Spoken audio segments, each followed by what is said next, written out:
Welcome back for another Creepypasta reading with the lit beard. The following is a written confession obtained by the FBI, which has been leaked to the public. Reader discretion is advised. Our mission: to give young people a chance to experience adulthood. I scrolled through the About section of idlord.com, a site based in China, I believe, that sold fake IDs like hotcakes. It was surreal looking at something like this. Some site that sells phony driver's license to kids with inspiring sales copy. I was 18 at the time, and 4 of my friends and I wanted to get one of those group deals on fakes. $60 per person? Something like that? If you went solo, it was north of 100. And since all of us were on board, we thought, what the hell? After doing some research on some shady sites on how best to concoct the info on your fake, I was already ready to place my order. Step 1. Use your real first name, but a fake last name. This means that a bouncer won't toss you to the curb after your friends have been calling you Jake the whole time in line, even though the name on your ID says Fabio or some shit. The fake last name? Well, come on. No need to explain the reasons for that. My real name is Jake Dalton, so I use the name Jake Norman on my fake ID. Step 2. Use the age 21. Though it's generic, it's a common age, and there's lots of people who are, in fact, 21. No need to stretch your age. Step 3. Your picture. Make sure there's even lighting. I actually once knew a guy who got busted on his ID photo. Half his face was covered in shadow. He had no idea, and why would he? He was a stupid 16-year-old. Step 4. The signature. Just make it look like you're not in kindergarten. Oh, and make sure it's the fake name you came up with, and not your real name. Step 5.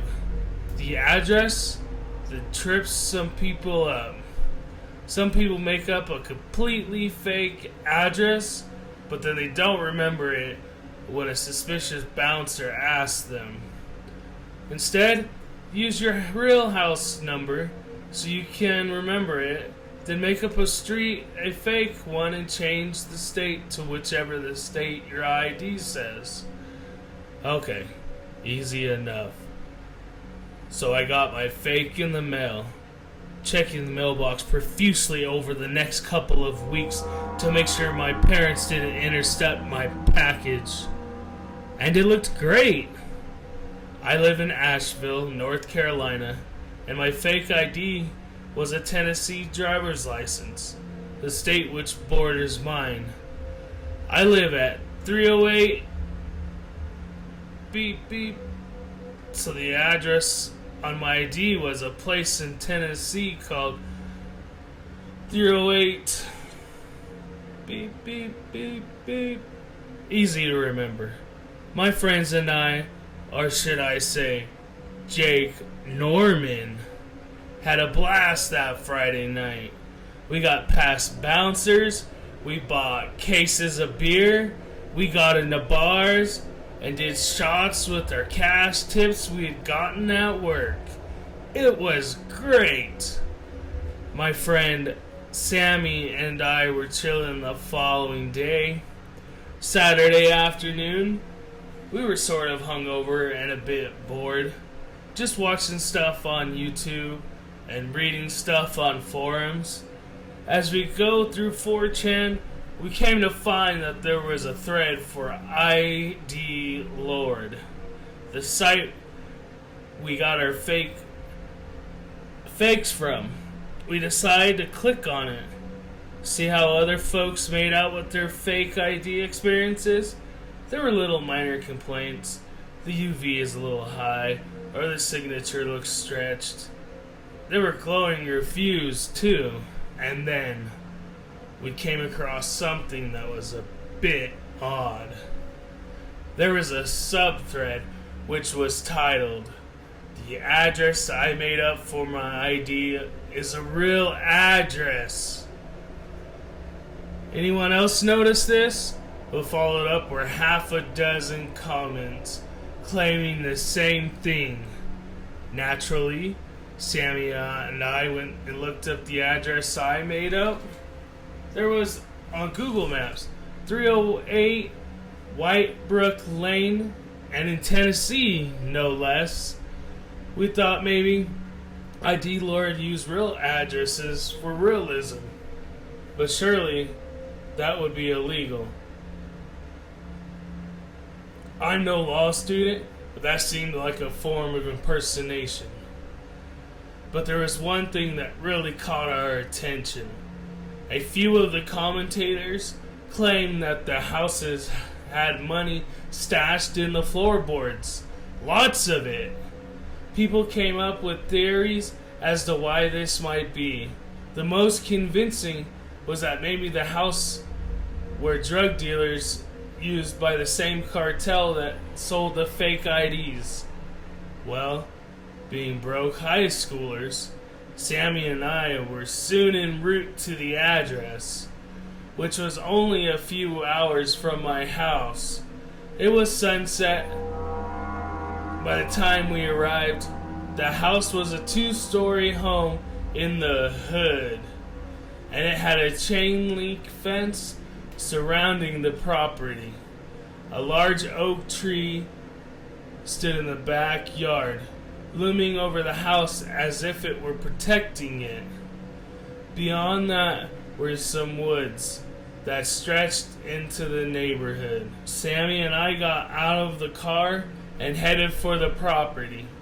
The chain link gate creaked as we opened it and stepped through. We walked across the overgrown dandelion-filled grass and went up to the doorsteps and opened the screen door and knocked. No answer. We knocked several more times and still no answer. "Dude," said Sammy, "let's fucking go in and look for the money." "Hell yeah," I replied. We went inside. The place had furniture in it, and it seemed as though someone was still living there. But everything was covered in a thick layer of dust, and we were never more than 3 feet from a cobweb, so we were fairly certain the house hadn't been lived in. Still, we had our doubts. "I don't know, man," I said. "We might be trespassing." "Look," said Sammy, "I ain't passing up on a boatload of cash. Let's tear this place up, find it, and get out of here. No one's lived here for years. Look." Sammy ran his fingers across the mantel, displaying the wad of dust that had snowballed onto his fingertip. "See?" she said. Yeah, I replied. "All right, let's get to it." We tore the place up, threw up couch cushions, rummaged through drawers, peeled away molding, put holes in the walls. It was dark now, and we were about ready to give up and just go home. That's when we heard something. It sounded like a television. "Shit, dude," I said. "Is that a damn TV?" Sammy and I stared at each other, with our jaws agape. Our shocked, open mouths were pits of darkness. Our eyes were bug's eyes. The sound of the TV was coming from upstairs. "Do you think someone just left it on?" Sammy asked stupidly. Oh my god, dude, I sighed. We're fucked. Probably some old person who can't hear a thing. Only one way to find out. Sammy and I crept up the stairs. Each step creaked, and each time it did, we winced, like when we pinched. Whatever was playing on the TV was a commercial, but I was pretty sure it was a super long infomercial, because it sounded like the same voice had been talking for the past few minutes. We got to the top step, and I at the forefront peeked around the corner and gazed down the hallway. The hall stretched for about 20 feet, and there was a door at the end. Blue light flickered beyond it. The TV, I presume. I whispered. Sammy and I crept down the hall. Excuse me, I called. Sammy shushed me and slapped my shoulder as his eyes went wide. The hell are you doing? He hissed. We were really sorry for being here, I said, ignoring Sammy. We thought the place was empty. We got the wrong house. And my voice drifted off as we listened for a response. Nothing. We arrived at the end of the hall and pushed the door open. The room was empty, but it was what played on the TV that was truly haunting. The TV was an OxyClean type infomercial with the same guy shouting at the camera in an excited way. At ID Lord, we value, the salesman shouted. You get to create a new you that is legal age. A you that gets the party with adults, gets into clubs, or order a beer at your favorite bar, get together for a group purchase, and a 50% off your... Sammy and I looked at one another with big eyeballs. What the fuck, I asked. Let's go, said Sammy. This is... We turned around, and there he stood. Or should I say, there I stood. It was me. Even in the shadows, I could see that it was me that stood across from us. Either I had a twin, or something had occurred that was beyond my comprehension. I couldn't speak. I could barely breathe. I went into a state of paralysis by fear.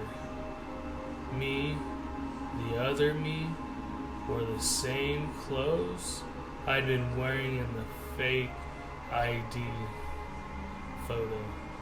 The hair that was the same too. Something else matched too. The facial expression.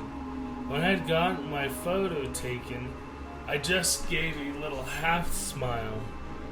And that was the expression the other me had plastered to his face. Unmoving, unblinking, not even a twitch. Who are you? I said. Still holding the same facial expression, the other me spoke. You know who I am. You're me? No. You're Jake Dalton. Yeah? I'm Jake Norman. I was gonna pay you a visit tonight, but it looks like you came to me. Before Sammy or I could do a thing, Jake Norman lunged for Sammy. My evil clone pounced on him like a tiger and bit into his neck. My God! The gargling noise that erupted from Sammy's throat. That mix of screaming and bubbling blood. Sammy, I shouted! I tried to pull Jake Norman off of him. but the clone was firm as a statue, and pulling on him was like trying to uproot one from the ground. I backed away and got ready to run. Just as Jake Norman lifted his blood-stained head and glared at me, I shrieked and booked it toward the stairs. I glanced over my shoulder, just in time to see the other me roll onto his back, prop himself up, proceed to spider walk after me. I flew down the stairs. The other me did a freaky spider walk through the steps, faster than any human could in that position. I yanked open the door, ran to my car, and hopped in. As I put the keys in the ignition, Jake Norman slammed his face up against my window and pressed it to the glass, hissing as he ran his tongue along the glass. I started up the car and sped away. I went to the police immediately. I told the cops to go to the house. They'd find his body. When they did, they found nothing, not even a blood stain. I was suspected for Sammy's disappearance. I was eventually exonerated, but everyone still looks at me like I did it. I know that everyone is thinking. They think I'm a murderer. I think I'm gonna have to move, probably to another state. But those are the least of my worries. Jake Norman is still out there, and by God, he's coming for me. I know, sooner or later, he'll come looking, and he'll find me. Fact is, I would be better off in prison. Thank you so much for watching my video. If you enjoyed it, make sure you like this video and consider subscribing and turning on notifications. Have a great day.